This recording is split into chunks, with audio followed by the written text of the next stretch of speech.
ఉద్యమాభివందనాలు. నిజంగా 8 అవుతుంది, మాట్లాడే వాళ్ళు చాలా ఉన్నారు. నేను రాసుకొచ్చిన పాయింట్లు కూడాను చాలా ఉన్నాయి, కానీ నన్ను నేను నియంత్రించుకుంటూ అవసరం కాబట్టి ముఖ్యంగా ఇప్పుడు కూడా మళ్ళీ జయశంకర్ సార్ యాదకొస్తున్నాడు.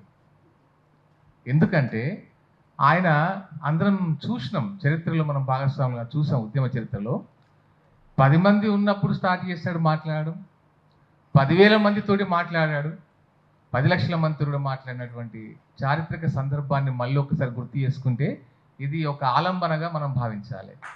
ఈ హాల్లో తెలంగాణ పట్ల నిజమైన ప్రేమ ఉన్నటువంటి, ఈ తెలంగాణ సాధనలో సమస్తం కోల్పోయిన వాళ్ళు కోల్పోవడానికి సిద్ధపడినటువంటి ఒక చోదక శక్తులన్నీ ఇక్కడ ఉన్నారు నిజానికి.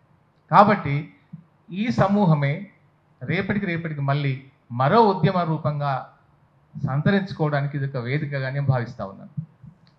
అంటే అంత సీరియస్నెస్ లేకుంటే కనుక ఇవాళ మాట్లాడుకొని ఏదో కొన్ని ప్రతిపాదనలు చేసుకొని వెళ్ళిపోతేనైతే ఒరిగేది ఏమి ఉండదన్న. కాబట్టి ఇది ఆరంభంగా తీసుకొని మనము దీని కొనసాగింపు కూడాను మనం మలిదశ తెలంగాణ ఉద్యమాన్ని రాష్ట్రాన్ని సాధించుకోవడానికి సాగించిన ఉద్యమం అయితే ఎంత ఉధృతంగా సాగిందో, దానిలో ఉన్న ఎత్తుగడలు ఏంటియో, దానిలో ఉన్న లక్ష్యాలు ఏంటియో, దాంట్లో ఉన్న ఆకాంక్షలు ఏంటియో, తర్వాత దాని లోపల మనం కొనసాగిన వైఫల్యాలు ఏంటి, విజయాలు ఏంటి అన్నీ సమీక్షించుకొని మళ్ళీ ఆ పొరపాట్లు జరగకుండా మళ్ళీ ఒకసారి కార్యాచరణ రూపొందించుకోవాల్సిన అవసరం ఉంది. ఇక్కడ కె. శ్రీనివాస్ సార్ చెప్పినట్టు ఒక పాయింట్తో నేను మళ్ళీ ఒక విషయం చెప్తాను. 2014 నుంచి మనం చేయాల్సింది చేయలేదన్నారు సార్. అయితే ఆ మౌనం నిజంగానే అనేక కారణాల రీత్యా వేచి చూద్దాం అన్న వాళ్ళు ఉన్నారు, సమయం ఇద్దాం అన్న వాళ్ళు ఉన్నారు. అయితే తెలంగాణ రచయితల వేదిక తరఫున మేము ఒక ప్రతిపాదన పెట్టామన్నాం. ఏమన్నామంటే అప్పుడు కోదండ్ సారు పార్టీ పెడతానంటే నేను జయది తిరుమలరావు సార్ ఇంకా మిగతా గద్దరన్న మిగతా అందరితో అంటే ఇక్కడ కొందరు తెలుసో తెలియదో కానీ ఒక ప్రతిపాదన ఏం పెట్టామంటే మీరు పార్టీ పెడితే ఒరిగేది ఏముండదు సార్. ఇవాళ చెప్తున్నాను సార్, బహిరంగంగా ఎప్పుడు చెప్పలేదు కానీ ఇవాళ చెప్తా ఉన్నాను. మీరు మరీ అట్లాగే తెలంగాణ ఉద్యమ సందర్భంలో ఈ జేఏసీ నాయకత్వంలో ఉండి మీరైతే ఉద్యమ శక్తిగా ఉన్నారో మీరు ఉండండి, ముందట మీ వెనకాల మేము అంతా ఉంటామని చెప్పప్పుడు అన్నాము. అన్నప్పుడు సార్ ఏం చేస్తారు, సరే మా వాళ్ళతో ఆలోచించి చెప్తాను అని చెప్పన్నారు, కానీ తర్వాత సమాధానం రాలేదు. కానీ ఇవాళ జరగాల్సింది అది.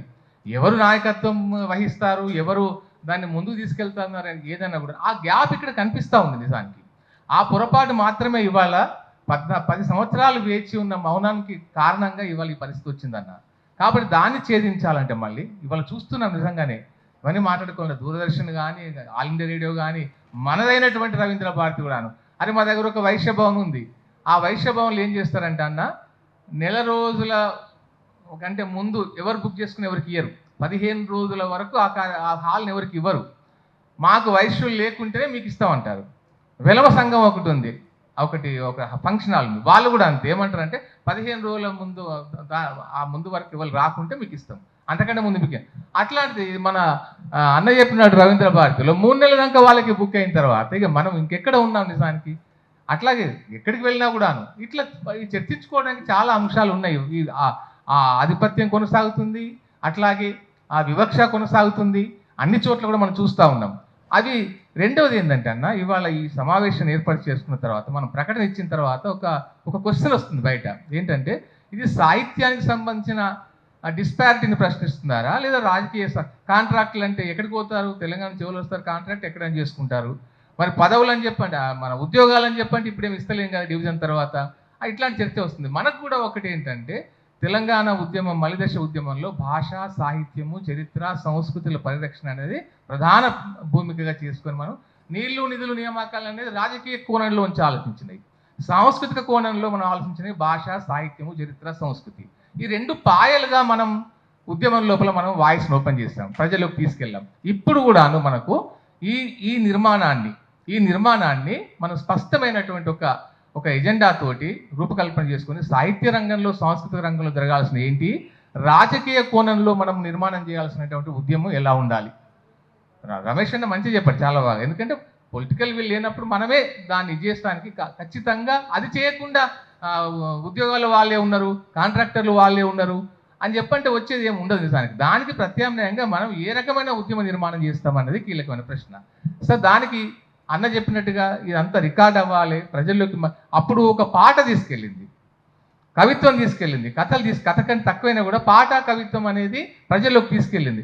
ఇప్పుడు కూడా ఈ ప్రయత్నం ఎందుకు జరుగుతుంది అనేది మళ్ళీ ప్రజల్లోకి వెళ్ళాలంటే అదే సాహిత్యం వారధిగా, అదే సాహిత్యం ఆధారంగా, అదే భూమికగా మనం చేసుకున్నప్పుడు మాత్రమే ప్రజల్లోకి వెళ్తుంది, ప్రజలు సామూహికంగా కదిలే అవకాశం ఉంటుంది. కాబట్టి ఆ ప్రయత్నాన్ని ఇప్పుడు మనం ఎట్లా చేయాలనే ఒక నిర్మాణం చేసుకొని ఏ రకంగా ముందుకెళ్ళాలి, ఏమేమి కార్యాచరణ ఎట్లా రూపొందించుకోవాలి, రాజకీయంగా సాంస్కృతికంగా రెండు పాయలుగా దీన్ని ఎట్లా నిర్మాణం చేసుకోవాలని ఒకటి ఆలోచించుకొని ఇది నిరంతరం కొనసాగినప్పుడు మాత్రం అది ఖచ్చితంగా మళ్ళీ ఒక ఉద్యమ రూపం తీసుకుంటుంది. ఎందుకంటే చరిత్ర చెప్పిన సత్యం ఇది. ఎప్పుడు అణచివేతను, పీడనను కానీ ఈ వివక్షలన్నింటినీ సహించే స్థితిలో మన తెలంగాణ ఉండదు.